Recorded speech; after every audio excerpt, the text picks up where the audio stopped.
운전병 강준, 보고 드립니다.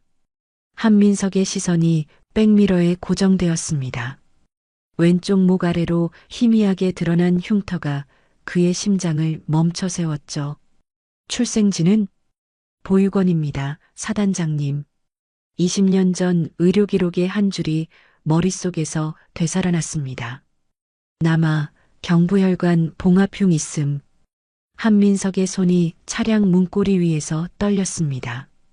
설마 그 이름이 입술 끝에서 맴돌았죠. 윤서진. 그리고 그녀가 목숨 걸고 지키려 했던 아이. 하지만 한민석은 몰랐습니다.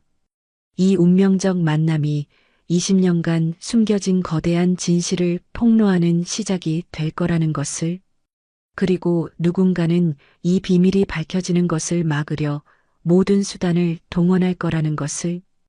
어디서 보고 계신지 댓글로 남겨주세요. 시간은 그 순간으로 거슬러 올라갑니다. 강계군단 예하 청룡사단. 새벽 5시 30분, 태백산맥 깊숙한 곳에 자리 잡은 부대가 하루를 시작했습니다.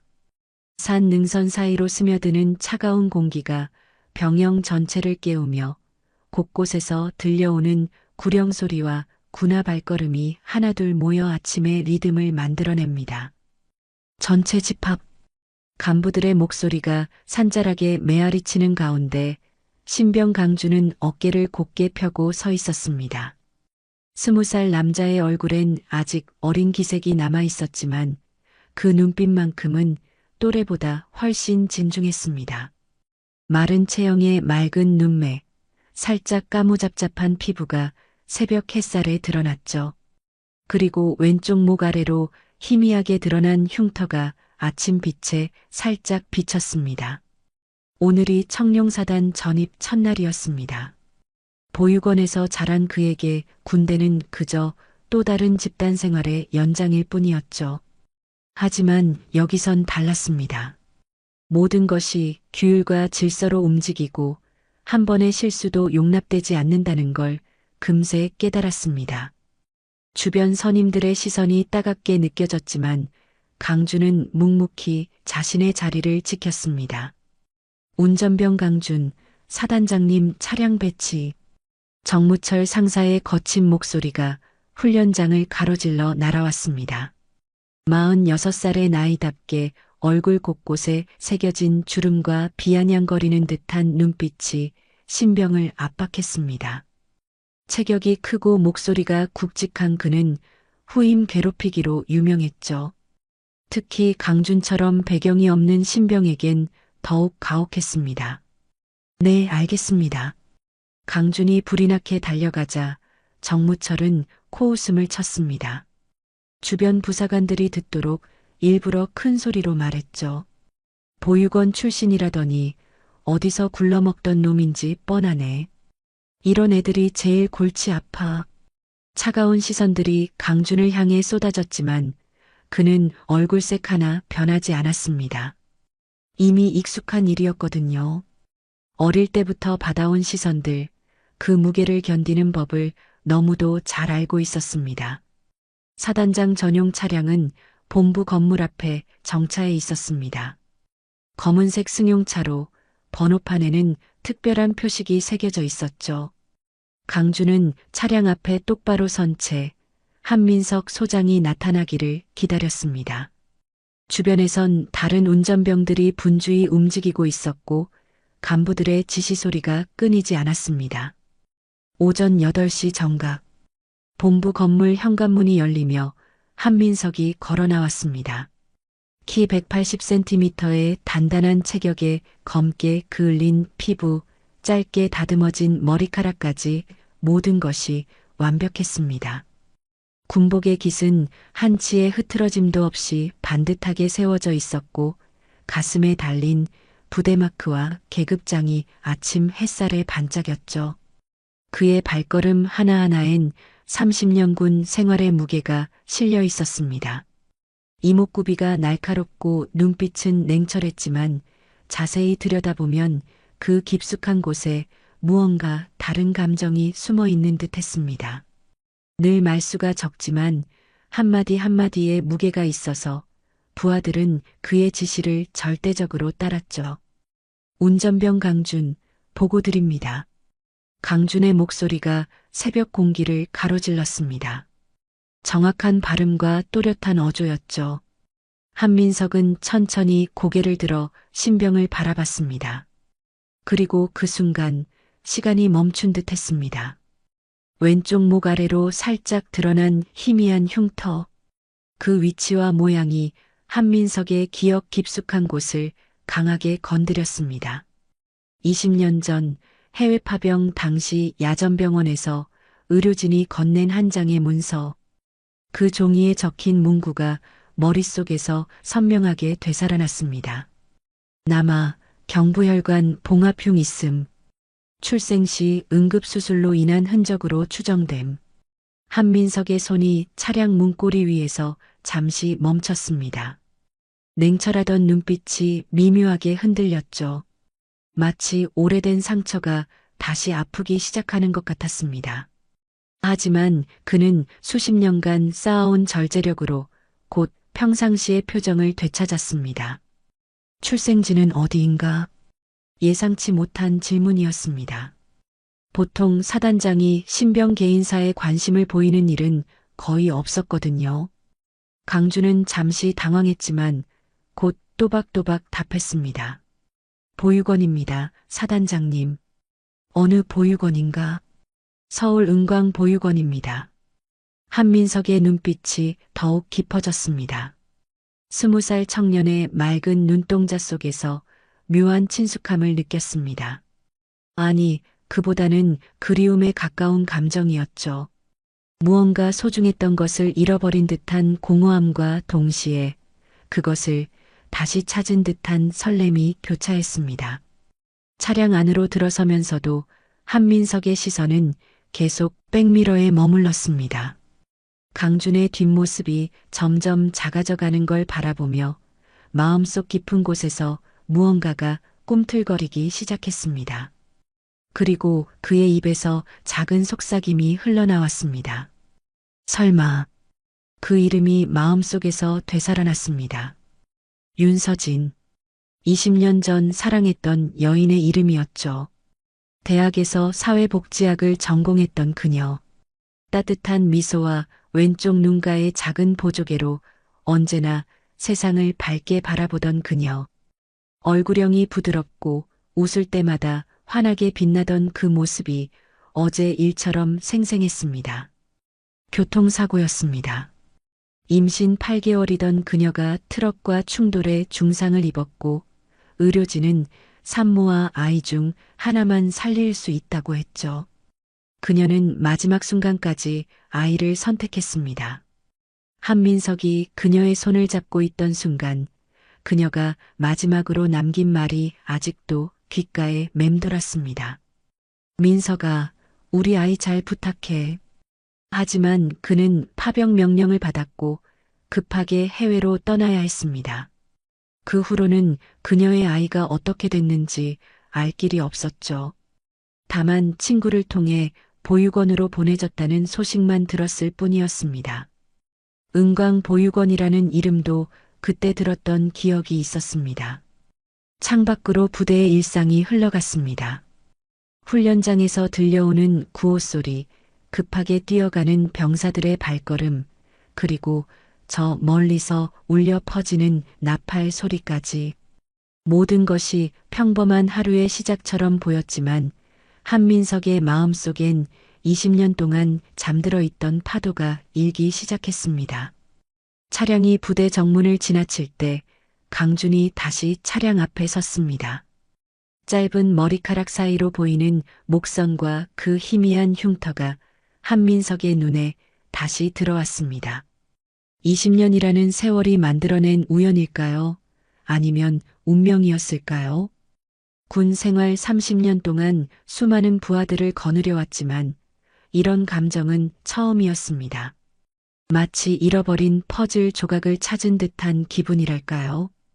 가슴 깊숙한 곳에서 무언가가 다시 뛰기 시작하는 걸 느꼈습니다.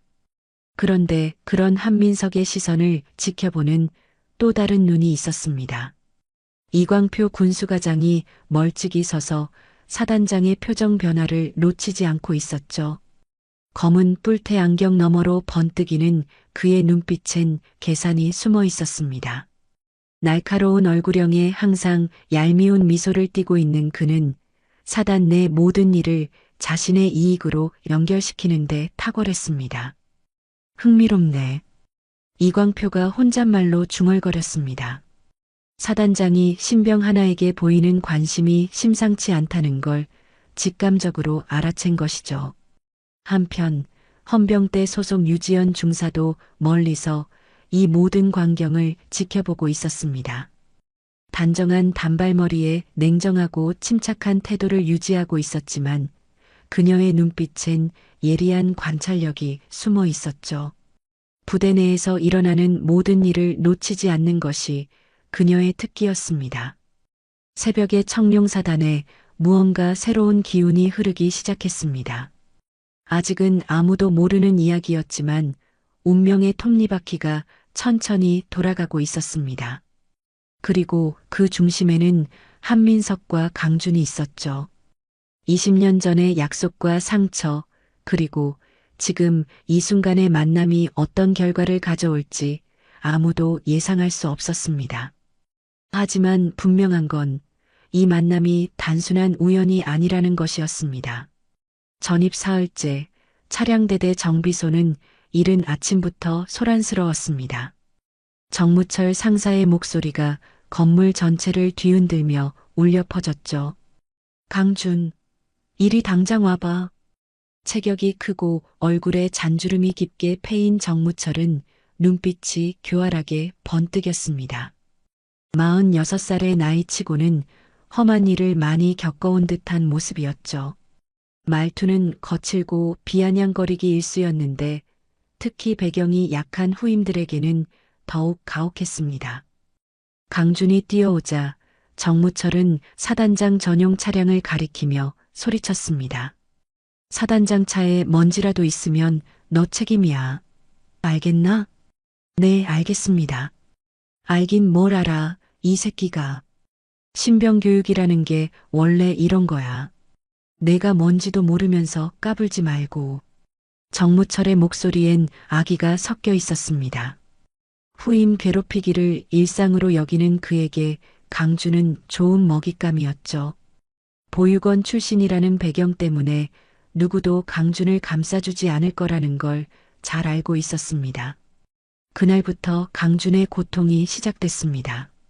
새벽 4시에 일어나 차량 세차를 시작해서 밤 11시까지 끝나지 않는 일들이 이어졌죠. 사단장 차량은 하루에 3번씩 닦아야 했고 조금이라도 흠집이나 먼지가 보이면 처음부터 다시 시작해야 했습니다. 야, 강준아. 여기 물때 봐라. 이게 새 차야? 정무철이 차량 뒤쪽을 가리키며 소리쳤습니다. 사실 거의 보이지도 않는 아주 작은 얼룩이었지만 그에게는 충분한 트집거리였죠. 죄송합니다. 다시 하겠습니다. 강준은 고개를 숙이며 대답했습니다. 이미 3번째 다시 하는 일이었지만 그는 불평 한마디 하지 않았죠. 보육원에서 자라며 익힌 참을성이 이런 때 도움이 됐습니다. 밤이 되면 또 다른 고문이 시작됐습니다. 쪼그려 뛰기 500회, 팔굽혀펴기 200회, 그리고 끝없는 욕설들이 이어졌죠. 보육원에서 뭘 배웠길래 이 모양이야? 부모도 없는 놈이 어디서 까불어? 정무철의 말은 점점 더 독해졌습니다. 하지만 강준은 그저 묵묵히 견뎠죠. 눈물도 보이지 않았고 원망하는 표정도 짓지 않았습니다. 다만 가끔씩 주먹을 꽉 쥐었다 펼 뿐이었죠. 일주일이 지난 어느 날 밤 강준은 샤워실에서 혼자 있었습니다. 다른 병사들은 모두 잠든 시간이었죠. 거울 앞에 선 그는 자신의 목을 천천히 바라봤습니다. 왼쪽 목 아래에 있는 희미한 흉터가 형광등 불빛 아래서 더욱 선명하게 드러났습니다. 이 자국은 왜 난 걸까? 강준은 혼잣말로 중얼거렸습니다. 어릴 때부터 궁금했던 흉터였죠. 보육원 선생님들에게 물어봐도 정확한 답을 들을 수 없었습니다. 다만 태어날 때부터 있었다는 말만 들었을 뿐이었죠. 그때 샤워실 문이 열리며 몇 명의 선임이 들어왔습니다. 정무철의 수하들이었죠. 그들은 강준의 목을 보고는 비웃기 시작했습니다. 야야야, 저거 봐라. 도망병 목줄 자국 아냐? 아니면 목을 매려다가 실패한 자국인가? 보육원에서 얼마나 구박받으면 저런 자국이 날까? 잔인한 농담들이 이어졌습니다. 강준은 아무 말도 하지 않았지만 그의 어깨가 미세하게 떨리고 있었죠. 아무리 강한 마음을 가진 사람이라도 이런 모욕을 매일 당하면 상처가 쌓일 수밖에 없었습니다. 다음 날 오후 한민석이 차량 점검을 위해 정비소에 나타났습니다. 그는 늘 그랬듯이 완벽한 군복 차림으로 한치의 흐트러짐도 없이 정돈된 모습이었죠. 사단장으로서의 위엄과 30년 군 생활의 경험이 그의 걸음걸이 하나하나에 배어 있었습니다. 차량 주변을 살펴보던 한민석은 강준이 호스로 차를 씻고 있는 모습을 봤습니다. 그런데 물의 압력이 너무 강해서 물이 사방으로 튀고 있었죠. 강준의 군복은 이미 흠뻑 젖어 있었고 그의 얼굴에는 피로가 가득했습니다. 한민석은 아무 말 없이 근처에 있던 수건을 집어들었습니다. 그리고 강준에게 조용히 다가가 수건을 건넸죠. 고생이 많다. 짧은 한마디였지만 그 말 속에는 묘한 따뜻함이 담겨 있었습니다. 강준은 깜짝 놀라며 급하게 경례를 했죠. 괜찮습니다, 사단장님. 목소리는 또렷했지만 한민석은 강준의 손이 미세하게 떨리고 있는 걸 놓치지 않았습니다. 20살 청년의 손에서 느껴지는 그 떨림이 무엇을 의미하는지 그는 잘 알고 있었죠. 과도한 스트레스와 피로, 그리고 정신적인 압박감이 만들어내는 증상이었습니다. 그 순간 한민석의 머릿속에 20년 전 기억이 스쳐 지나갔습니다. 해외 파병 중이었죠. 야전병원에서 들었던 아기 울음소리가 귓가에 되살아났습니다. 그때 의료진이 했던 말도 함께요. 수술은 성공했습니다. 하지만 목 부분에 흉터가 남을 것 같습니다. 그리고 윤서진의 마지막 말이 다시 한번 마음속에서 울렸습니다. 살려야 합니다. 제 아이라도. 한민석은 강준을 바라보며 깊은 생각에 빠졌습니다. 그 떨리는 손, 희미한 흉터, 그리고 보육원 출신이라는 배경까지 모든 것이 20년 전 그날과 연결되는 것 같았죠. 강준이 다시 일을 시작하자 한민석은 조용히 그 자리를 떠났습니다. 하지만 그의 마음속엔 복잡한 감정들이 휘몰아치고 있었죠. 만약 정말 그 아이라면? 그렇다면 지금까지 어떤 삶을 살아왔을까? 그날 밤 한민석은 사단장실에서 홀로 있었습니다. 책상 서랍 깊숙한 곳에서 오래된 서류철을 꺼냈죠. 20년 동안 한 번도 열어보지 않았던 파일이었습니다. 먼지가 쌓인 표지를 천천히 열자 빛바랜 서류들이 나타났습니다. 윤서진의 사진이 가장 위에 있었습니다. 대학교 졸업사진이었죠. 환하게 웃고 있는 그녀의 모습이 여전히 아름다웠습니다. 왼쪽 눈가의 작은 보조개까지 그대로 보였죠. 그 아래에는 병원에서 받은 서류들이 있었습니다. 출산 기록, 수술 내용, 그리고 아이의 상태에 관한 내용들이 적혀 있었죠. 한민석은 그 중에서 특별히 한 장을 오래 바라봤습니다. 신생아 남아, 체중 2.8kg, 경부혈관, 봉합술 시행함, 향후 흉터 잔존 가능성 높음. 그리고 맨 마지막 페이지에는 보육원 위탁 관련 서류가 있었습니다. 은광보육원이라는 이름이 선명하게 적혀 있었죠. 한민석은 서류를 내려놓고 창밖을 바라봤습니다. 부대 안은 이미 깊은 밤의 정적에 잠겨 있었죠. 저 멀리 병사들이 생활하는 생활관에서 희미한 불빛이 새어나오고 있었습니다. 그 중 하나에는 강준도 있을 것이었죠. 정말 그 아이일까? 한민석은 혼잣말로 중얼거렸습니다. 확신할 수는 없었지만 모든 정황이 일치하고 있었죠. 나이, 출생지, 흉터의 위치까지. 우연치고는 너무나 많은 것들이 맞아떨어지고 있었습니다. 그런데 만약 정말 윤서진의 아들이라면 그동안 얼마나 힘들게 살았을까요? 부모 없이 보육원에서 자라며 세상의 차가운 시선을 혼자 견뎌내야 했을 텐데요. 그리고 지금도 정무철 같은 사람들에게 괴롭힘을 당하고 있을 거라는 생각이 들었습니다. 한민석의 가슴 속에서 무언가가 끓어오르기 시작했습니다. 분노였을까요? 아니면 죄책감이었을까요? 20년 동안 그 아이를 찾지 못한 것에 대한 후회와 지금이라도 무언가 해줘야 한다는 절박함이 교차했습니다. 서류철을 다시 서랍에 넣으면서 한민석은 마음속으로 다짐했습니다. 내일부터는 강준을 더 자세히 지켜봐야겠다고요. 그리고 만약 정말 그 아이라면 이번에는 절대 놓치지 않겠다고요. 밤은 깊어가고 있었지만 한민석의 마음속에는 20년 만에 다시 타오르는 불꽃이 있었습니다. 잃어버린 시간을 되돌릴 수는 없지만 앞으로 남은 시간만큼은 다르게 만들어야 한다는 결심이었죠. 전입 2주째 되는 목요일 저녁, 한민석은 지역 현안회의 참석을 위해 청룡사단을 떠났습니다. 회의는 예상보다 길어져 밤 9시가 넘어서야 끝났죠. 어둠이 짙게 깔린 산길을 달리는 차량 안에는 라디오에서 흘러나오는 뉴스 소리만이 정적을 깨뜨리고 있었습니다. 강주는 핸들을 꽉 잡고 집중하며 운전하고 있었습니다. 야간 운전 경험이 많지 않은 그에게는 꽤 부담스러운 임무였죠. 특히 구불구불한 산길은 더욱 신경이 쓰였습니다. 백미러로 사단장의 표정을 살펴보니 평소보다 깊은 생각에 잠겨 있는 것 같았습니다. 한민석은 조수석 등받이에 기댄 채 창밖을 바라보고 있었습니다.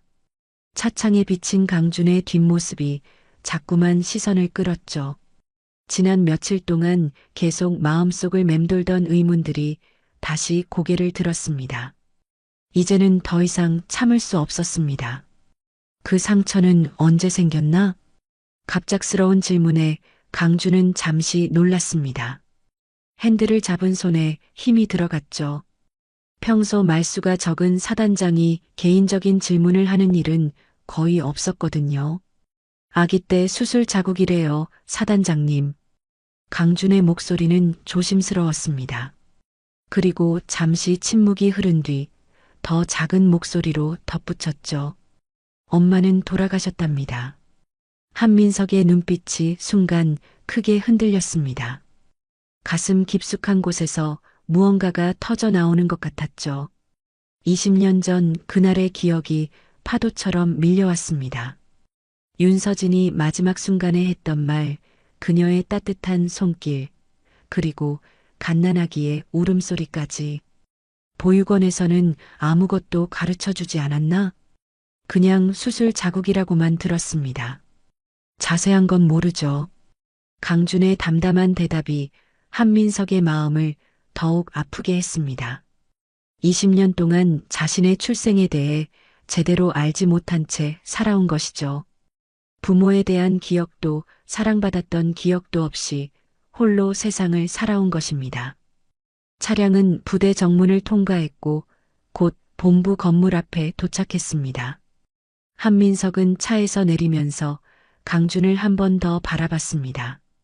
그 순간 20년 전 윤서진의 얼굴과 지금 강준의 모습이 겹쳐 보였죠. 그날 밤 10시 강준이 차량 정비를 마치고 생활관으로 돌아가려던 순간이었습니다. 정무철 상사가 술 냄새를 풍기며 나타났죠. 외박을 나갔다가 돌아온 모양이었습니다. 그의 얼굴은 붉게 달아올라 있었고 눈빛은 평소보다 더욱 사나워 보였습니다. 야, 강준.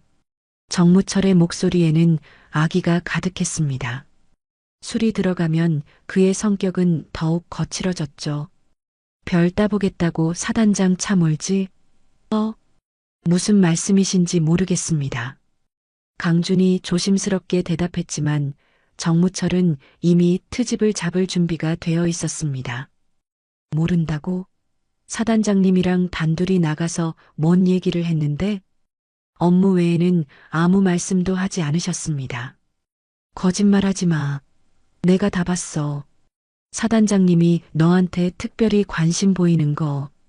정무철의 목소리는 점점 커졌습니다. 주변에 있던 다른 병사들이 하나둘 모여들기 시작했죠. 이런 상황을 즐기는 듯한 표정들이었습니다. 그런 일은 없었습니다. 야, 이 새끼가 지금 나한테 대드는 거야? 정무철이 강준에게 한 걸음 더 다가섰습니다. 그의 입에서는 독한 술 냄새가 났죠. 강준은 한 걸음 뒤로 물러섰지만 정무철은 계속 따라왔습니다. 보육원에서 어떻게 굴러먹다 왔길래 이렇게 뻔뻔해? 그 순간이었습니다. 강준의 참을성이 한계에 도달했죠. 2주 동안 쌓였던 모든 스트레스와 분노가 폭발하는 순간이었습니다. 그만하세요.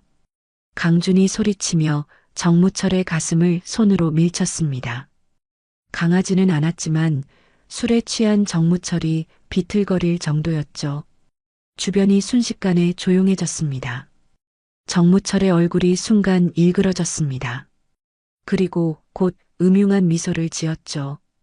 이것이야말로 그가 기다렸던 순간이었습니다. 좋아. 아주 좋아.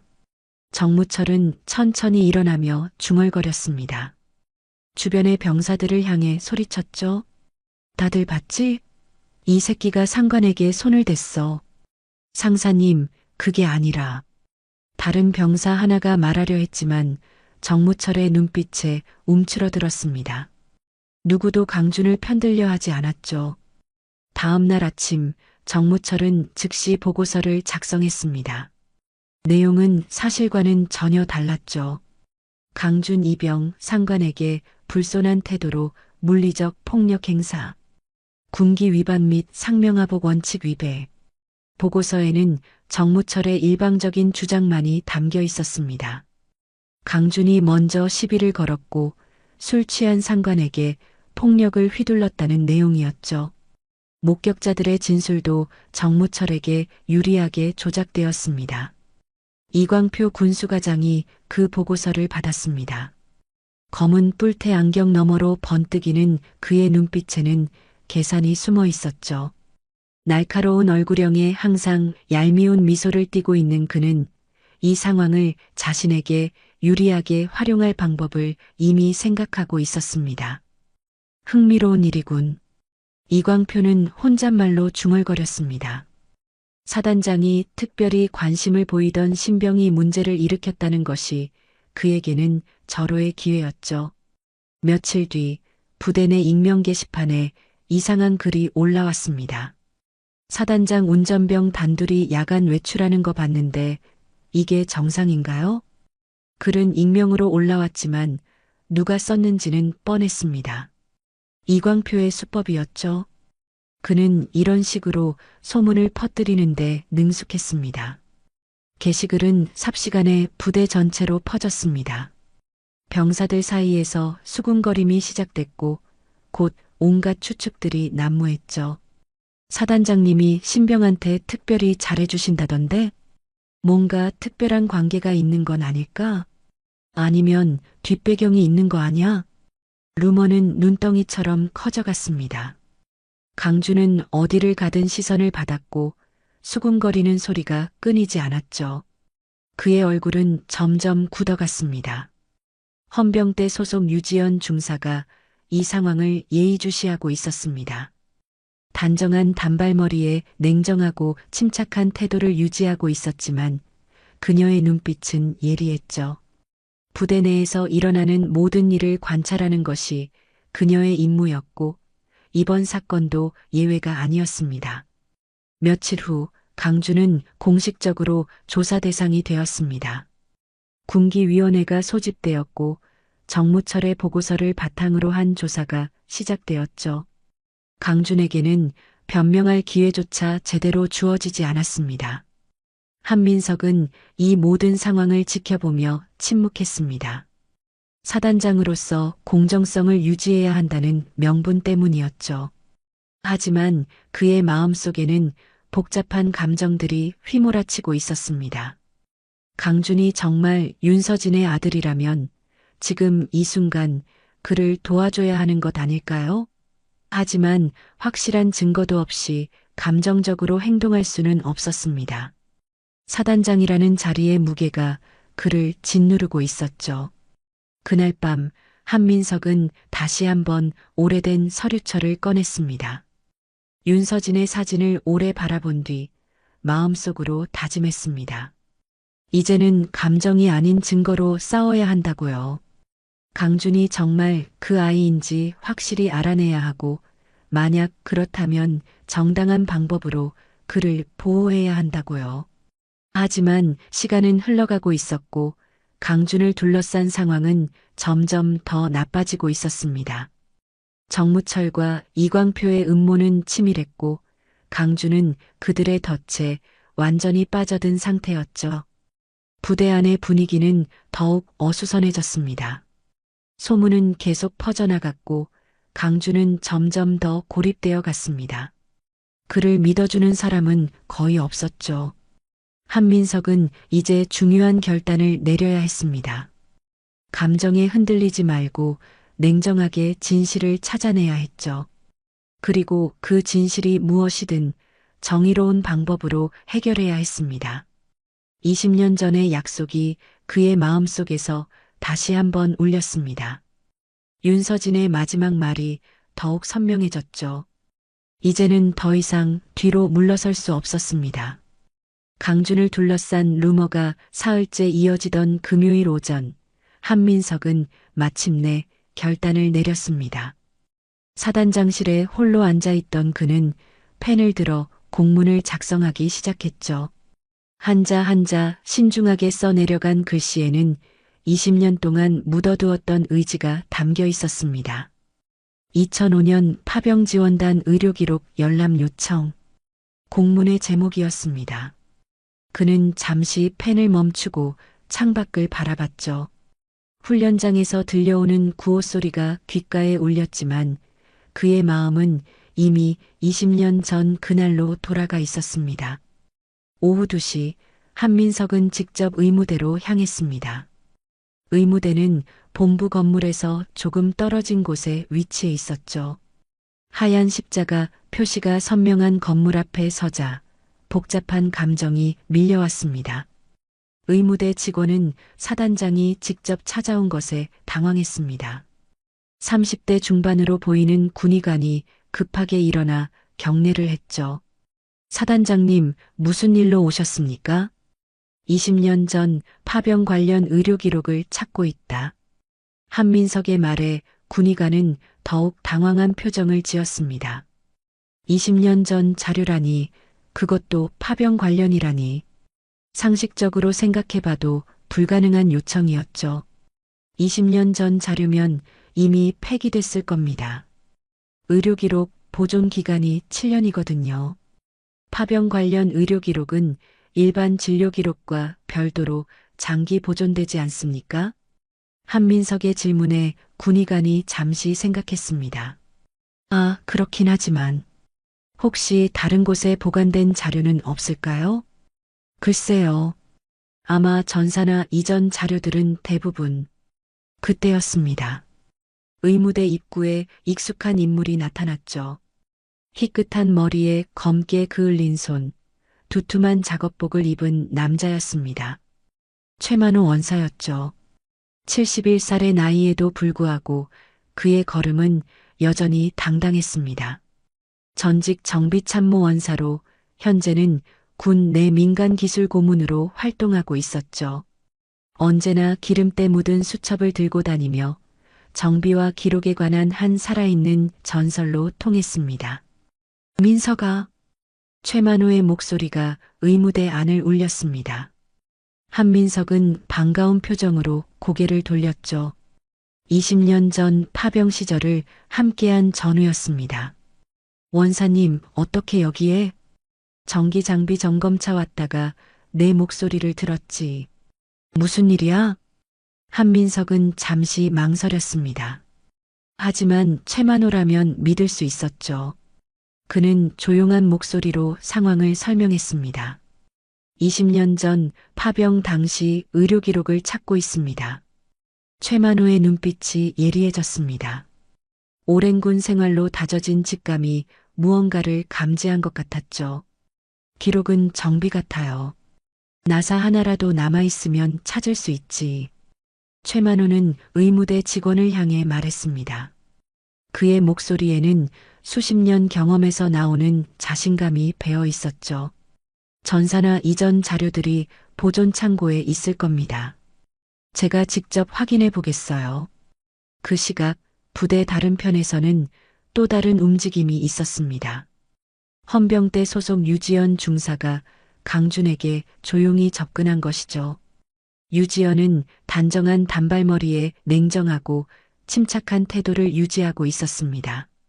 체격은 작았지만 눈빛이 강했고 말보다 행동으로 신뢰를 얻는 인물이었죠. 정의감이 강한 그녀는 지난 며칠간 강준을 둘러싼 상황을 지켜보며 의심을 품고 있었습니다. 강준은 그때 홀로 차량 정비를 하고 있었습니다. 다른 병사들은 그를 피하고 있었고 고립된 상태였죠. 유지연이 다가오자 강준은 긴장한 표정으로 경례했습니다. 강준 이병. 네, 중사님. 괴롭힘 제보를 접수했습니다. 정식으로 처리하겠어요. 유지연의 말에 강준의 눈빛이 잠시 흔들렸습니다. 그동안 아무도 자신을 믿어주지 않았는데 갑자기 도움의 손길이 나타난 것이죠. 규정에 따라 움직이겠습니다. 걱정하지 마세요. 유지연의 목소리는 단호했습니다. 그녀는 이미 정무철의 행동 패턴을 파악하고 있었고 이번 사건의 이면에 무언가 있다는 걸 직감했죠. 그날 오후 세 사람의 조용한 연합이 시작되었습니다. 한민석은 강준의 흉터를 정확히 기록하기 위해 의무대 군의관 입회하에 표준 프로토콜로 사진을 촬영했습니다. 왼쪽 목 아래 약 3cm 길이의 희미한 선형 흉터가 선명하게 드러났습니다. 최만호는 부대 뒤편에 있는 보존 창고로 향했습니다. 수십 년간 쌓인 각종 서류들이 보관된 곳이었죠. 먼지가 가득한 창고 안에서 그는 기름때 묻은 수첩을 꺼내 들었습니다. 그 수첩에는 지난 30년간의 모든 기록이 빼곡히 적혀 있었죠. 2005년 파병지원단. 최만호는 혼잣말로 중얼거리며 낡은 폴더들을 하나씩 뒤지기 시작했습니다. 창고 안은 어둡고 습했지만 그는 포기하지 않았죠. 정비에 관한 한 그보다 끈질긴 사람은 없었습니다. 유지연은 헌병대 사무실에서 정무철의 과거 기록을 조사하고 있었습니다. 지난 몇 년간 부하 직원 관련해서 제기된 민원들을 살펴보니 의심스러운 패턴이 보였죠. 특히 배경이 약한 신병들에 대한 가혹행위가 반복되고 있었습니다. 밤 9시가 넘어서야 최만호가 뭔가를 발견했습니다. 창고 구석진 곳에서 찾아낸 오래된 파일함이었죠. 2005년도 라벨이 붙어 있었습니다. 있었구나. 최만호의 입에서 작은 탄성이 흘러나왔습니다. 파일함을 열자 빛바랜 서류들이 나타났죠. 그 중에서 그의 시선을 끈 것은 한 개의 폴더였습니다. 폴더 겉면에 손글씨로 적힌 이름이 있었습니다. 윤서진 남아인계. 최만호의 손이 잠시 멈췄습니다. 20년 전 그 사건을 기억하고 있었거든요. 한민석의 연인이었던 윤서진, 그리고 그녀가 남긴 아이 이야기를요. 당시 파병을 앞두고 있던 한민석이 얼마나 괴로워했는지도 생생히 기억했습니다. 폴더를 조심스럽게 열자 각종 서류들이 나타났습니다. 출산 기록, 수술 내용, 신생아 상태 보고서, 그리고 보육원 인계 서류까지 모든 것이 정리되어 있었죠. 특히 의료진이 작성한 수술 기록이 눈에 띄었습니다. 신생아 남아, 경부혈관 봉합술 시행, 흉터 잔존 예상됨, 위치 좌측 경부 하단, 길이 약 3cm. 최만호는 즉시 휴대전화를 꺼내 한민석에게 연락했습니다. 민석아, 찾았다. 전화 너머로 한민석의 숨소리가 거칠어지는 게 들렸습니다. 20년 동안 기다려온 순간이었죠. 어디 있습니까? 보존 창고에 있어. 지금 가져갈게. 최만호는 조심스럽게 폴더를 들고 창고를 나섰습니다. 밤 공기가 차가웠지만 그의 마음은 뜨거웠죠. 오랜 전후의 아픔을 덜어줄 수 있는 기회였습니다. 한편 유지연도 중요한 발견을 했습니다. 정무철의 과거 기록을 조사하던 중 그가 연루된 여러 사건들의 패턴을 발견한 것이죠. 모두 같은 방식이었습니다. 약한 상대를 골라 괴롭힌 뒤 상대가 반발하면 즉시 보고서를 조작하는 것이었죠. 이번에도 같은 수법이네. 유지연은 혼잣말로 중얼거렸습니다. 강준 사건도 정무철의 전형적인 패턴에 부합했죠. 밤 11시 한민석의 사단장실에서 세 사람이 만났습니다.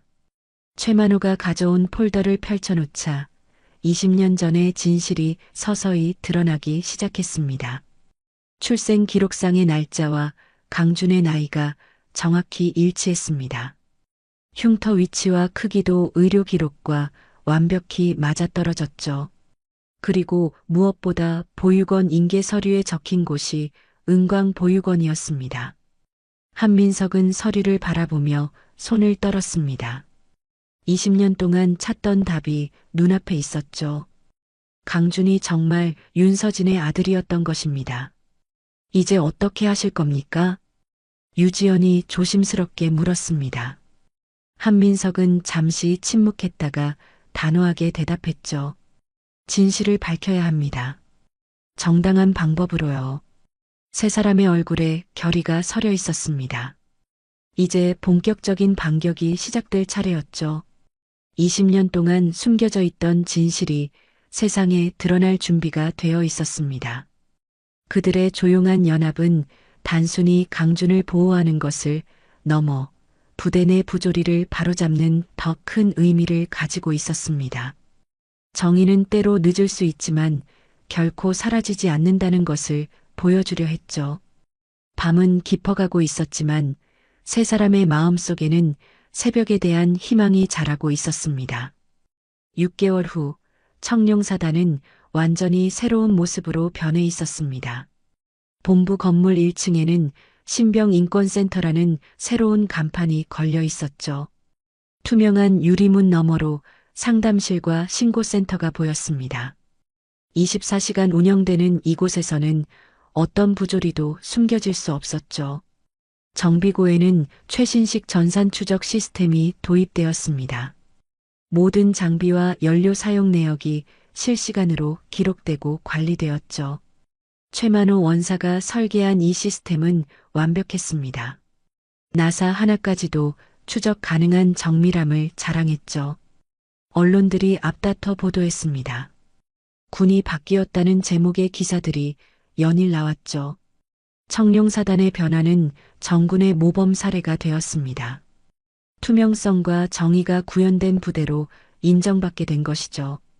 한민석은 2달 전 직무정지에서 복귀했습니다. 상급 부대의 조사 결과 그의 행동은 정당한 것으로 판명되었죠. 오히려 부대 개혁의 공로를 인정받아 표창까지 받았습니다. 하지만 그에게 가장 소중한 것은 다른 곳에 있었죠. 강준은 여전히 운전병으로 근무하고 있었습니다. 다른 보직을 제안받았지만 본인이 거절했죠. 사단장의 아들이라는 이유로 특혜를 받고 싶지 않았거든요. 대신 주말마다 신병인권센터에서 봉사활동을 했습니다. 토요일 오후 강준이 신병들을 대상으로 강의를 하고 있었습니다. 인권센터 교육실에는 20명 정도의 신병들이 앉아 있었죠. 괴롭힘을 당했을 때 혼자 참지 마세요. 반드시 신고하세요. 강준의 목소리는 또렷했습니다. 자신의 경험을 바탕으로 한 진심 어린 조언이었죠. 여러분은 혼자가 아닙니다. 신병들의 눈빛이 달라졌습니다. 같은 처지에서 이겨낸 선배의 말이라 더욱 와닿았죠. 일요일 오전 한민석과 강준은 함께 평안추모원을 찾았습니다. 서울 외곽에 위치한 조용한 공원묘지였죠. 가을 단풍이 곱게 물든 언덕 위에 윤서진의 묘가 있었습니다. 하얀 대리석 비석에는 간단한 글귀가 새겨져 있었습니다. 윤서진 끝까지 아이를 놓지 않은 사람. 한민석이 직접 새긴 문구였죠. 부자는 묘 앞에 무릎을 꿇고 앉았습니다. 국화꽃 한 다발을 놓고 잠시 묵념했죠. 가을바람이 불어와 낙엽을 흩날렸습니다. 한민석이 비석을 어루만지며 낮게 말했습니다. 이제 흉터는 훈장입니다. 그의 목소리에는 20년간의 그리움과 감사가 담겨 있었죠. 강준은 자신의 목을 만지며 고개를 끄덕였습니다. 더 이상 부끄럽지 않은 자국이었죠. 강준이 뒤에서 정중하게 경례했습니다. 충성, 어머니에 대한 경의이자 아버지에 대한 존경이었습니다. 한민석도 함께 경례했죠. 세 가족이 마침내 하나가 되는 순간이었습니다. 묘원을 떠나며 부자는 많은 이야기를 나눴습니다. 20년간의 공백을 조금씩 메워가고 있었죠. 서로에 대해 알아가는 시간들이 소중했습니다. 월요일 새벽 청룡사단에는 또다시 평범한 일상이 시작되었습니다. 한민석과 강준은 예전처럼 함께 차에 탔죠. 하지만 이제는 모든 것이 달랐습니다. 비아갸지 도로를 달리는 차량 안에서 백미러를 통해 두 사람의 모습이 보였습니다. 아버지와 아들의 눈빛이 닮아 있었죠. 같은 의지, 같은 결단력이 그들의 눈에 담겨 있었습니다. 유지연 중사는 헌병대에서 진급 소식을 들었습니다. 이번 사건 해결에 대한 공로를 인정받은 것이죠. 하지만 그녀에게 더 중요한 것은 정의가 구현되었다는 사실이었습니다. 최만호 원사는 여전히 부지런히 부대를 돌아다니고 있었습니다. 71살의 나이에도 불구하고 그의 열정은 식지 않았죠. 후배들에게 경험을 전수하며 부대 발전에 기여하고 있었습니다. 청룡사단의 변화는 다른 부대들에게도 영향을 미쳤습니다. 투명성과 정의를 바탕으로 한 부대 운영이 정군에 확산되기 시작했죠. 작은 변화가 큰 물결을 만들어내고 있었습니다. 강준은 이제 다른 신병들의 롤모델이 되었습니다. 어려운 상황에서도 굴복하지 않고 정의를 택한 용기가 인정받았죠. 그의 이야기는 많은 젊은이들에게 희망을 주었습니다. 한민석은 사단장으로서 더욱 엄격하면서도 공정한 리더십을 보여주었습니다. 감정과 원칙을 분리할 줄 아는 지혜를 가졌죠. 부하들의 신뢰는 더욱 깊어졌습니다.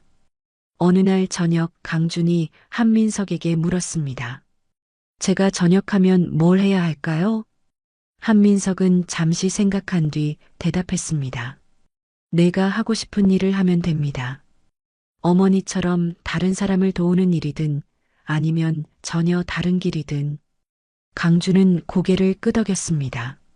선택의 자유가 있다는 것, 그리고 그 선택을 지지해줄 아버지가 있다는 것이 든든했죠. 계절이 바뀌고 있었습니다. 가을이 지나고 겨울이 오고 있었죠. 하지만 청룡사단에는 따뜻한 봄 기운이 흐르고 있었습니다. 정의와 진실이 만들어낸 변화의 바람이었죠. 부대 곳곳에서 웃음소리가 들렸습니다. 병사들의 얼굴에는 희망이 있었고 간부들의 눈빛에는 책임감이 있었죠. 모든 것이 제자리를 찾아가고 있었습니다. 한민석은 가끔 윤서진의 사진을 보며 생각했습니다. 그녀가 꿈꿨던 세상, 정의롭고 따뜻한 세상을 만들어가고 있다고요. 아들을 통해 그녀의 뜻이 이어지고 있다고요. 강주는 자신의 흉터를 더 이상 숨기지 않았습니다. 오히려 당당하게 드러냈죠. 그것은 생존의 증거이자 사랑의 증거였거든요. 어느 새벽 차량이 부대를 떠나 도로를 달리고 있었습니다. 한민석과 강준이 함께 타고 있었죠. 목적지는 중요하지 않았습니다. 함께 간다는 것 자체가 의미였거든요. 백미러 속에서 두 사람의 모습이 겹쳐 보였습니다. 20년의 세월을 뛰어넘어 만난 부자였죠. 서로 다른 길을 걸어왔지만 이제는 같은 방향을 바라보고 있었습니다. 우리는 가장 가까운 곳에서 가장 오래 헤맵니다. 하지만 진실은 결국 돌아올 길을 압니다. 때로는 20년이 걸릴 수도 있고 때로는 한순간일 수도 있죠. 중요한 것은 포기하지 않는 것입니다. 청룡사단의 이야기는 이렇게 끝나지만 동시에 새로운 시작이기도 합니다. 정의와 사랑이 승리한 이곳에서 더 많은 희망의 이야기들이 쓰여질 것입니다. 강준의 흉터는 이제 정말로 훈장이 되었습니다. 상처를 딛고 일어선 용기의 상징이었죠. 그리고 그 용기는 다른 사람들에게도 전해질 것입니다. 감사 셋째 날인 수요일 오전 10시 청룡사단 대회의실은 긴장감으로 가득했습니다. 길고 넓은 테이블 중앙에는 두툼한 서류 뭉치들이 산처럼 쌓여 있었죠. 형광등 불빛 아래 서류들의 그림자가 회의실 벽에 길게 드리워져 있었습니다. 한민석이 회의실 앞쪽에 서 있었습니다. 그의 냉철한 눈빛이 평소보다 더욱 날카로워 보였죠. 30년 군 생활의 권위가 그의 침묵 속에서도 느껴졌습니다. 정무철과 이광표가 테이블 맞은편에 앉아 있었습니다. 정무철의 얼굴은 사흘 전부터 계속 창백했고 이광표는 검은 뿔테 안경을 자꾸 만지작거리고 있었죠. 둘 다 불안한 기색을 감추지 못하고 있었습니다. 최만호 원사가 회의실 한쪽에서 노트북을 조작하고 있었습니다. 71살의 나이에도 불구하고 그의 손놀림은 여전히 정확했죠. 기름때 묻은 수첩을 옆에 놓고 지난 3일간 수집한 모든 데이터를 정리하고 있었습니다. 감사 결과를 발표하겠습니다. 한민석의 목소리가 회의실을 가득 채웠습니다. 정적이 흘렀죠. 정무철이 무의식적으로 목을 삼켰고 이광표의 손이 미세하게 떨렸습니다. 최만호가 첫 번째 서류 뭉치를 들어 올렸습니다. 연료 사용 내역서였죠. 연료 계수기 로그를 분석한 결과 지난 6개월간 총 2만 3천 리터의 연료가 장부와 일치하지 않습니다. 숫자가 발표되자 정무철의 얼굴이 더욱 하얗게 질렸습니다. 그는 지난 몇 년간 조금씩 연료를 빼돌려 개인적으로 판매해 왔거든요. 다음은 장비 관련입니다. 최만호가 두 번째 서류를 펼쳤습니다. 타이어 교체 기록이었죠. 신품 타이어로 교체했다고 보고된 차량들의 시리얼 넘버를 확인한 결과 실제로는 중고품이 장착되어 있었습니다. 이광표가 안경을 벗어닫기 시작했습니다. 그의 이마에 땀방울이 맺혀 있었죠. 신품 타이어 예산을 중고품으로 대체하여 차액을 챙긴 것이 들통난 것입니다. 유지연 중사가 회의실 뒤쪽에서 노트북을 열었습니다. CCTV 영상을 재생할 준비였죠. 단정한 단발머리에 냉정한 표정을 유지하고 있었지만 그녀의 눈빛에는 정의감이 불타고 있었습니다. 가장 결정적인 증거를 보여드리겠습니다. 유지연의 목소리가 회의실에 울렸습니다. 대형 모니터에 흑백 CCTV 영상이 나타났죠. 최만호가 영상을 가리키며 설명했습니다. 여기 있습니다. 2시 14분 정비고 출입 영상입니다. 화면에는 정무철과 이광표가 함께 정비고로 들어가는 모습이 선명하게 보였습니다. 밤늦은 시간이었지만 두 사람의 얼굴은 뚜렷하게 식별할 수 있었죠. 이 시간에 정비구에서 무엇을 했습니까? 한민석의 질문에 정무철이 말을 더듬기 시작했습니다. 그건 정기 점검이었습니다. 새벽 2시에 정기 점검을 합니까? 이광표가 끼어들었습니다. 긴급한 정비 사항이 있었습니다. 하지만 최만호가 또 다른 서류를 꺼냈습니다. 그날 정비 일지에는 아무런 기록이 없습니다. 오히려 연료 저장고 키가 분실 신고된 날이죠. 모든 증거가 일치하고 있었습니다. 연료 개수기 로그, 타이어 시리얼 넘버, CCTV 영상, 그리고 각종 문서들까지 완벽한 범죄 재구성이었죠. 정무철이 마지막 발악을 시도했습니다. 이런 식으로 몰아세우시는 게 맞습니까? 우리도 부대를 위해서 한민석의 목소리가 차가워졌습니다.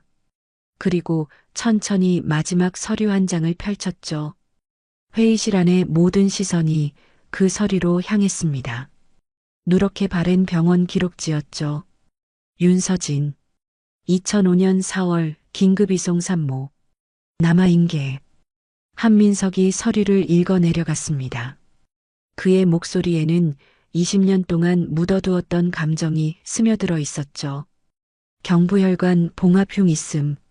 그 순간 회의실에 있던 모든 사람의 시선이 강준의 목으로 향했습니다. 왼쪽 목 아래 희미하게 드러난 흉터가 형광등 불빛에 더욱 선명하게 보였죠. 강준의 얼굴이 창백해졌습니다.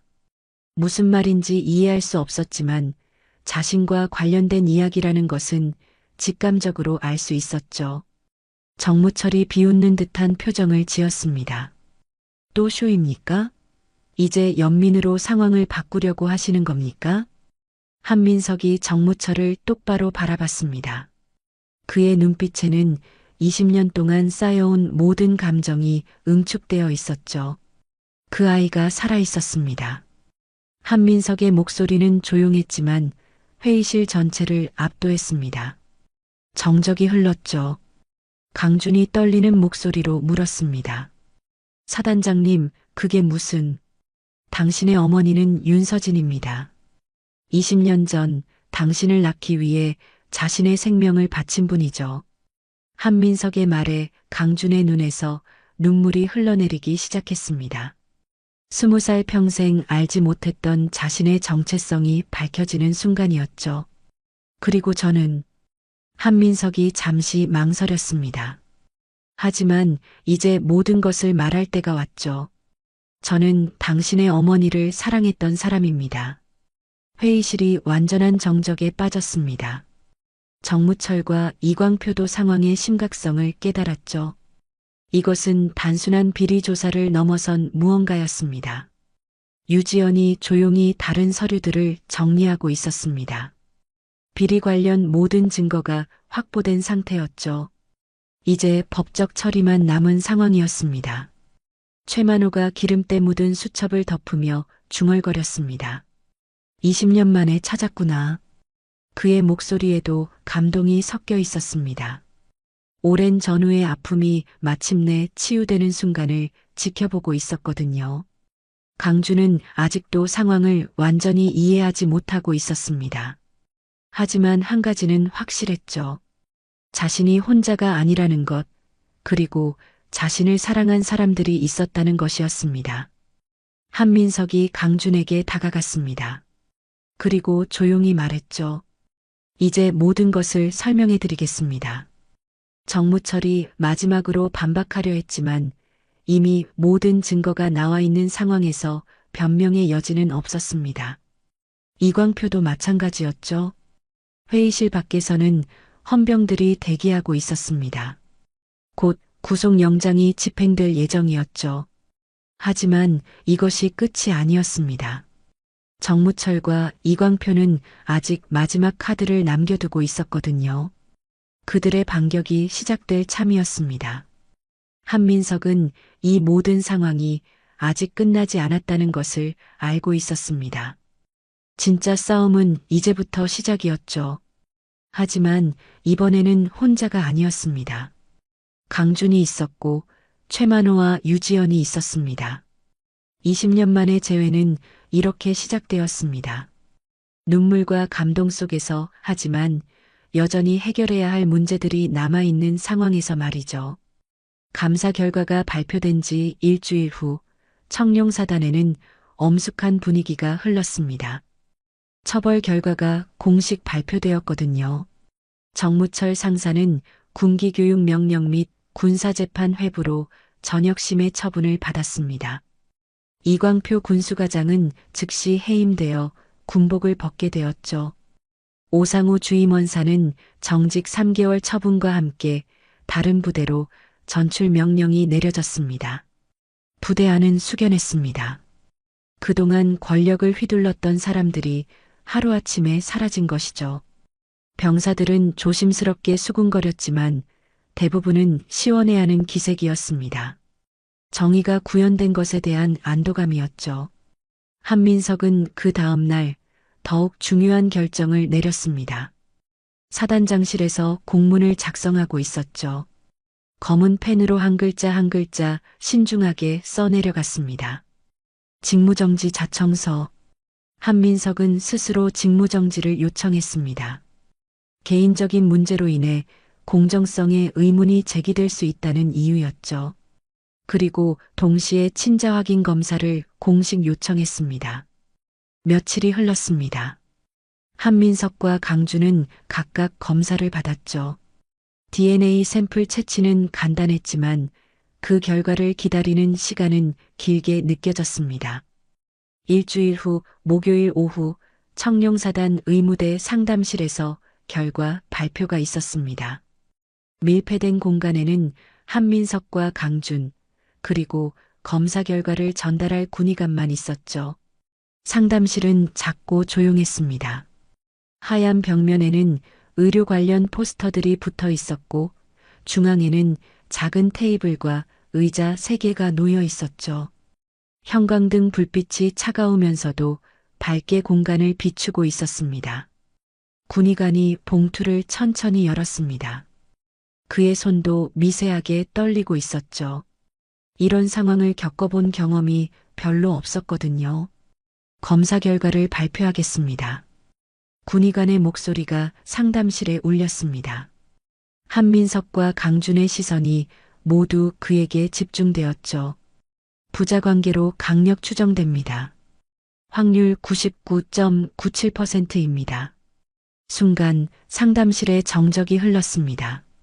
예상했던 결과였지만 막상 공식적으로 확인되니 감정이 복받쳐 올랐죠. 강주는 손을 떨며 자신의 목을 어루만졌습니다. 왼쪽 목 아래의 희미한 흉터를 손가락으로 천천히 만졌죠. 20년 동안 궁금했던 자신의 정체성이 마침내 밝혀진 순간이었습니다. 한민석은 아무 말 없이 강준을 바라봤습니다. 그의 눈빛에는 20년 동안 쌓인 그리움과 죄책감, 그리고 안도감이 뒤섞여 있었죠. 윤서진의 아들, 자신의 아들이 살아서 자신 앞에 앉아 있는 것이었습니다. 군의관이 조용히 자리를 떠났습니다. 부자만 남은 상담실에는 무거운 침묵이 흘렀죠. 강준이 먼저 입을 열었습니다. 목소리가 떨리고 있었죠. 어머니는 어떤 분이셨습니까? 한민석은 잠시 천장을 바라봤습니다. 20년 전 기억들이 파도처럼 밀려왔죠.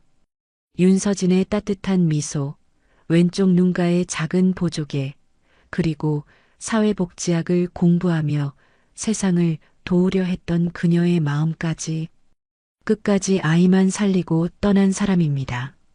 한민석의 목소리는 잠겨 있었습니다. 그의 눈가가 서서히 젖어들기 시작했죠. 대학에서 사회복지학을 전공했어요. 어려운 사람들을 도우려고 했던 따뜻한 사람이었죠. 강준이 조용히 듣고 있었습니다. 처음 듣는 어머니 이야기였거든요. 사고가 났을 때 의사가 말했습니다. 둘 중 하나만 살릴 수 있다고. 그때 당신의 어머니는 주저하지 않았어요. 한민석의 목소리가 더욱 떨렸습니다. 20년 전 그날의 기억이 너무도 선명했죠. 마지막까지 당신을 걱정했습니다. 살려달라고, 제발 아이만은 살려달라고. 강준의 눈에서도 눈물이 흘러내리기 시작했습니다. 자신이 얼마나 사랑받는 존재였는지 처음 알게 된 순간이었죠. 왜 지금까지 찾지 않으셨어요? 강준의 질문에 한민석은 고개를 숙였습니다. 20년 동안 자신을 괴롭혀온 죄책감이었죠. 파병 명령이 떨어졌어요. 당신을 찾고 싶었지만 군인으로서 명령을 거부할 수 없었습니다. 한민석의 목소리에는 후회가 가득했습니다. 돌아왔을 때는 이미 당신이 어디로 갔는지 알 수 없었어요. 보육원에서도 개인정보라며 알려주지 않았고 20년간의 엇갈림이 이렇게 설명되었습니다. 운명의 장난이었을까요? 아니면 필연이었을까요? 상담실 밖에서 최만호 원사가 기다리고 있었습니다. 71살의 나이에도 불구하고 그는 여전히 부지런했죠. 기름때 묻은 수첩을 손에 들고 부자의 상봉을 지켜보고 있었습니다. 1시간쯤 후 한민석과 강준이 상담실에서 나왔습니다. 둘 다 눈이 빨갛게 충혈되어 있었지만 표정은 이전과 달랐죠. 무언가 무거운 짐을 내려놓은 듯한 안도감이 있었습니다. 최만호가 한민석에게 다가갔습니다. 그의 얼굴에는 온화한 미소가 떠올라 있었죠. 장군님, 오늘 진짜 정비 잘하셨습니다. 최만호의 말에 한민석이 고개를 들었습니다. 부대도 마음도 말이에요. 최만호의 목소리에는 오랜 전후에 대한 따뜻함이 담겨 있었습니다. 20년 동안 한민석이 짊어지고 있던 아픔을 누구보다 잘 알고 있었거든요. 강주는 아직도 혼란스러워하고 있었습니다. 하루아침에 아버지가 생긴 것도 놀라웠지만 그 아버지가 사단장이라는 것은 더욱 당황스러웠죠. 이제 어떻게 해야 할까요? 강준의 질문에 한민석은 잠시 생각했습니다. 사실 그도 어떻게 해야 할지 확신이 서지 않았거든요. 천천히 해나가면 됩니다. 20년을 기다렸는데 조급할 것은 없어요. 한민석의 대답은 신중했습니다. 감정적으로 돌진하기보다는 서로를 이해해가는 시간이 필요하다고 생각했죠. 유지연 중사가 멀리서 이 광경을 지켜보고 있었습니다. 단정한 단발머리에 여전히 냉정한 표정을 유지하고 있었지만 그녀의 눈빛에는 만족감이 서려 있었죠. 정의가 구현되고 가족이 재회하는 모습을 보는 것은 그녀에게도 큰 보람이었습니다. 부대 안의 분위기는 완전히 바뀌었습니다. 그동안 숨죽이고 있던 병사들이 조금씩 활기를 되찾기 시작했죠. 정무철의 괴롭힘에 시달렸던 다른 신병들도 이제는 안심하고 군 생활을 할 수 있게 되었습니다. 하지만 모든 것이 끝난 것은 아니었습니다. 한민석은 여전히 직무정지 상태였고 상급 부대에서 조사가 진행되고 있었죠. 개인적인 감정이 공무에 영향을 미쳤는지에 대한 검토가 필요했습니다. 강준도 마찬가지였습니다. 갑자기 사단장의 아들로 알려진 상황에서 다른 병사들의 시선을 받아야 했죠. 특혜를 받는다는 오해를 받을 수도 있었습니다. 그날 저녁 한민석은 사단장실에 혼자 앉아 있었습니다. 윤서진의 사진을 다시 한번 꺼내보았죠. 20년 만에 약속을 지킬 수 있게 되었다는 안도감과 함께 앞으로 해야 할 일들에 대한 부담감도 느꼈습니다. 창밖으로는 평상시와 다름없는 부대의 일상이 보였습니다. 훈련하는 병사들, 바쁘게 움직이는 간부들, 그리고 저 멀리서 들려오는 저녁 점호 소리까지 모든 것이 제자리를 찾아가고 있는 것 같았죠. 하지만 한민석은 알고 있었습니다. 이것이 끝이 아니라 새로운 시작이라는 것을. 아버지로서의 역할, 군인으로서의 의무, 그리고 한 인간으로서의 책임감이 그의 어깨를 무겁게 누르고 있었습니다. 강준도 생활관에서 비슷한 생각을 하고 있었습니다. 20년 동안 혼자였던 그에게 갑자기 생긴 가족이라는 존재가 낯설면서도 따뜻했죠. 하지만 동시에 부담스럽기도 했습니다. 밤이 깊어갔지만 부자는 각자의 자리에서 같은 하늘을 바라보고 있었습니다. 20년의 공백을 메우기 위해서는 시간이 필요했지만 이제는 혼자가 아니라는 것만으로도 충분했죠. 내일부터는 새로운 하루가 시작될 것입니다. 아버지와 아들로서 그리고 여전히 사단장과 병사로서 만들어가야 할 이야기들이 기다리고 있었죠. 한민석은 서류를 정리하며 조용히 중얼거렸습니다. 이제 진짜 시작이다. 그의 목소리에는 결의가 담겨 있었습니다. 20년 동안 잃어버린 시간을 되돌릴 수는 없지만 앞으로의 시간만큼은 후회 없이 살겠다는 다짐이었죠. 강준 역시 자신의 침대에 누워 천장을 바라보며 생각했습니다. 이제 나도 가족이 있구나. 작은 미소가 그의 입가에 번졌습니다. 20년 만에 찾은 가족, 그리고 자신을 사랑해준 어머니의 이야기까지 모든 것이 꿈만 같았지만 분명한 현실이었습니다. 부대의 밤은 깊어가고 있었지만 새로운 희망의 불씨가 타오르고 있었습니다. 정의와 진실, 그리고 사랑이 만들어낸 기적이었죠. 6개월 후 청룡사단은 완전히 새로운 모습으로 변해 있었습니다. 본부 건물 1층에는 신병인권센터라는 새로운 간판이 걸려 있었죠. 투명한 유리문 너머로 상담실과 신고센터가 보였습니다. 24시간 운영되는 이곳에서는 어떤 부조리도 숨겨질 수 없었죠. 정비고에는 최신식 전산 추적 시스템이 도입되었습니다. 모든 장비와 연료 사용 내역이 실시간으로 기록되고 관리되었죠.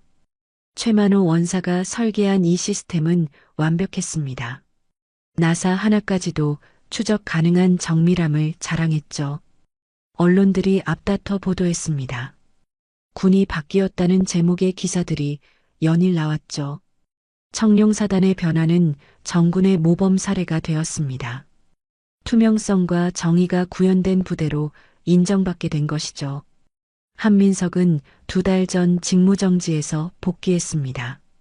상급 부대의 조사 결과 그의 행동은 정당한 것으로 판명되었죠. 오히려 부대 개혁의 공로를 인정받아 표창까지 받았습니다. 하지만 그에게 가장 소중한 것은 다른 곳에 있었죠. 강주는 여전히 운전병으로 근무하고 있었습니다. 다른 보직을 제안받았지만 본인이 거절했죠. 사단장의 아들이라는 이유로 특혜를 받고 싶지 않았거든요. 대신 주말마다 신병인권센터에서 봉사활동을 했습니다. 토요일 오후 강준이 신병들을 대상으로 강의를 하고 있었습니다. 인권센터 교육실에는 20명 정도의 신병들이 앉아 있었죠. 괴롭힘을 당했을 때 혼자 참지 마세요. 반드시 신고하세요. 강준의 목소리는 또렷했습니다. 자신의 경험을 바탕으로 한 진심 어린 조언이었죠. 여러분은 혼자가 아닙니다. 신병들의 눈빛이 달라졌습니다. 같은 처지에서 이겨낸 선배의 말이라 더욱 와닿았죠. 일요일 오전 한민석과 강준은 함께 평안추모원을 찾았습니다. 서울 외곽에 위치한 조용한 공원묘지였죠. 가을 단풍이 곱게 물든 언덕 위에 윤서진의 묘가 있었습니다. 하얀 대리석 비석에는 간단한 글귀가 새겨져 있었습니다. 윤서진 끝까지 아이를 놓지 않은 사람. 한민석이 직접 새긴 문구였죠. 부자는 묘 앞에 무릎을 꿇고 앉았습니다. 국화꽃 한 다발을 놓고 잠시 묵념했죠. 가을바람이 불어와 낙엽을 흩날렸습니다. 한민석이 비석을 어루만지며 낮게 말했습니다. 이제 흉터는 훈장입니다. 그의 목소리에는 20년간의 그리움과 감사가 담겨 있었죠. 강주는 자신의 목을 만지며 고개를 끄덕였습니다. 더 이상 부끄럽지 않은 자국이었죠. 강준이 뒤에서 정중하게 격려했습니다. 충성, 어머니에 대한 경의이자 아버지에 대한 존경이었습니다. 한민석도 함께 격려했죠. 세 가족이 마침내 하나가 되는 순간이었습니다. 묘원을 떠나며 부자는 많은 이야기를 나눴습니다. 20년간의 공백을 조금씩 메워가고 있었죠. 서로에 대해 알아가는 시간들이 소중했습니다. 월요일 새벽 청룡사단에는 또다시 평범한 일상이 시작되었습니다. 한민석과 강주는 예전처럼 함께 차에 탔죠. 하지만 이제는 모든 것이 달랐습니다. 비아갸지 도로를 달리는 차량 안에서 백미러를 통해 두 사람의 모습이 보였습니다. 아버지와 아들의 눈빛이 닮아 있었죠. 같은 의지, 같은 결단력이 그들의 눈에 담겨 있었습니다. 유지연 중사는 헌병대에서 진급 소식을 들었습니다. 이번 사건 해결에 대한 공로를 인정받은 것이죠. 하지만 그녀에게 더 중요한 것은 정의가 구현되었다는 사실이었습니다. 최만호 원사는 여전히 부지런히 부대를 돌아다니고 있었습니다. 71살의 나이에도 불구하고 그의 열정은 식지 않았죠. 후배들에게 경험을 전수하며 부대 발전에 기여하고 있었습니다. 청룡사단의 변화는 다른 부대들에게도 영향을 미쳤습니다. 투명성과 정의를 바탕으로 한 부대 운영이 정군에 확산되기 시작했죠. 작은 변화가 큰 물결을 만들어내고 있었습니다. 강주는 이제 다른 신병들의 롤모델이 되었습니다. 어려운 상황에서도 굴복하지 않고 정의를 택한 용기가 인정받았죠. 그의 이야기는 많은 젊은이들에게 희망을 주었습니다. 한민석은 사단장으로서 더욱 엄격하면서도 공정한 리더십을 보여주었습니다. 감정과 원칙을 분리할 줄 아는 지혜를 가졌죠. 부하들의 신뢰는 더욱 깊어졌습니다. 어느 날 저녁 강준이 한민석에게 물었습니다. 제가 전역하면 뭘 해야 할까요? 한민석은 잠시 생각한 뒤 대답했습니다. 내가 하고 싶은 일을 하면 됩니다. 어머니처럼 다른 사람을 도우는 일이든 아니면 전혀 다른 길이든. 강주는 고개를 끄덕였습니다. 선택의 자유가 있다는 것, 그리고 그 선택을 지지해줄 아버지가 있다는 것이 든든했죠. 계절이 바뀌고 있었습니다. 가을이 지나고 겨울이 오고 있었죠. 하지만 청룡사단에는 따뜻한 봄 기운이 흐르고 있었습니다. 정의와 진실이 만들어낸 변화의 바람이었죠. 부대 곳곳에서 웃음소리가 들렸습니다. 병사들의 얼굴에는 희망이 있었고 간부들의 눈빛에는 책임감이 있었죠. 모든 것이 제자리를 찾아가고 있었습니다. 한민석은 가끔 윤서진의 사진을 보며 생각했습니다.